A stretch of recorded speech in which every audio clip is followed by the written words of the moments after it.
देश को शर्मसार कर देने वाली उनकी करतूतें हमेशा से रही हैं। जेन जी प्रोटेस्ट को उनका इस तरह से जो है वो बुलाना, इस तरह से मांग करने के ये नेपाल का जो है मॉडल यहाँ पे चलना चाहिए। तो शायद उनको कुछ आइडिया नहीं है कि वर्ल्ड में चल क्या रहा है। वो लगता है सुबह सुबह आंखें मलते मलते उठते हैं और कुछ भी पोस्ट कर देते हैं, कुछ भी लिख देते हैं। तो मैं उनसे ये आग्रह करती हूँ कि ये गलत मैसेज ना दें और इस तरह के मैसेज देश में अस्थिरता लाने के, देश में आतंक लाने के, उन्होंने पहले भी कई इंटरनेशनल साजिशें की हैं। हमेशा ही देश को शर्मसार कर देने वाले बयान दिए हैं। देश को शर्मसार कर देने वाली उनकी करतूतें हमेशा से रही हैं। जेन जी प्रोटेस्ट को उनका इस तरह से जो है वो बुलाना, इस तरह से मांग करने के ये नेपाल का जो है मॉडल यहाँ पे चलना चाहिए।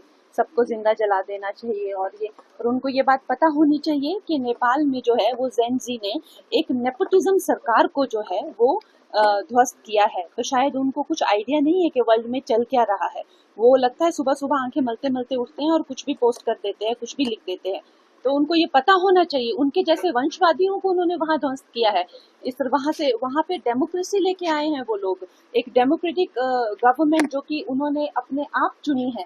तो अगर वो लगता है अब इस देश से अगर इस तरह की करतूतें करेंगे तो भाग्य निकाले जाएंगे। तो मैं उनसे ये आग्रह करती हूँ कि ये गलत मैसेज ना दें और इस तरह के मैसेज देश में अस्थिरता लाने के, देश में आतंक लाने के, उन्होंने पहले भी कई इंटरनेशनल साजिशें की हैं। अमेरिका में जाके उन्होंने बहुत पहले भी भीख मांगी है कि हमारे देश को बचाओ, हमारे देश को बचाओ, और अब भी उनकी करतूतें जो है वो रुक नहीं रही है।